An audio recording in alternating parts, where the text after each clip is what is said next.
Hello everyone from Africanize. I am excited to speak with you all today. My name is Andrew McFarlane.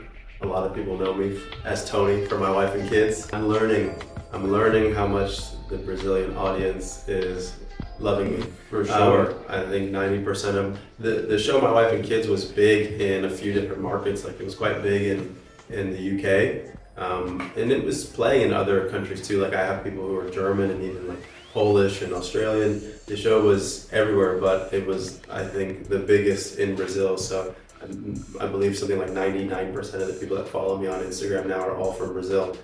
So it's quite amazing. I've worked on a lot of sets, and from like dramas, I was on The West Wing and ER for a few episodes, and I've done other comedies. But the environment that was created when we were shooting My Wife and Kids in particular was very special and very unique because it was an environment that really felt like a family, and it also felt like a place where you were given a lot of creative freedom and control to, and maybe control is not the right word, but freedom to explore and present your ideas, explore and present your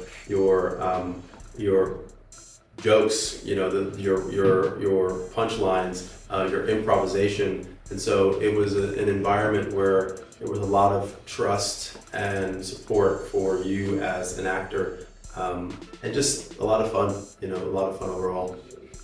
There's a few. There's definitely the scene where I was crying with Claire after she broke up with me. The scene makes me laugh when I watch it because I just think it's just so ridiculous. And then the scene where I was dancing drunk on the table, and most of that episode too makes me laugh. I think I'd say there were certain things that were unexpected because we improvised a lot of the scenes that were there. So in that way, you could say unexpected. I speak to Jennifer very rarely. Like every now and then, we will communicate through Instagram. I speak to Damon Jr. a lot, but he wasn't really like technically in the cast. He was a writer on the show. Damon Wayans, the main actor who played Michael Kyle, his son, who did some small characters, and so he and I stay in touch. We did a movie called Dance Flick together. I was in like the first like 10 minutes of this movie, and then through that, and then just through Instagram, we've been communicating pretty regularly. It's a good question.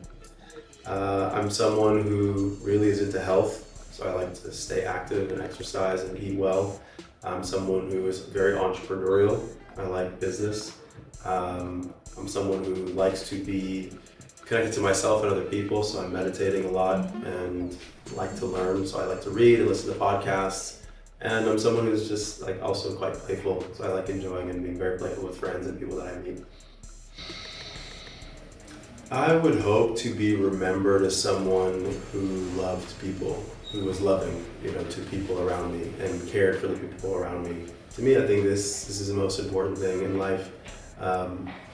Sometimes in the world we can get really caught up in fame and your career, and this is fun, it's fine. But I think ultimately when you leave this life and this planet, much of what your legacy is going to be is the impact and impression you have in people's hearts. And so for me, I would hope that people have a beautiful feeling about my presence on this planet, and it inspires them to be more loving and more open and more courageous and to be more authentic with who they are. To me, this is the most important.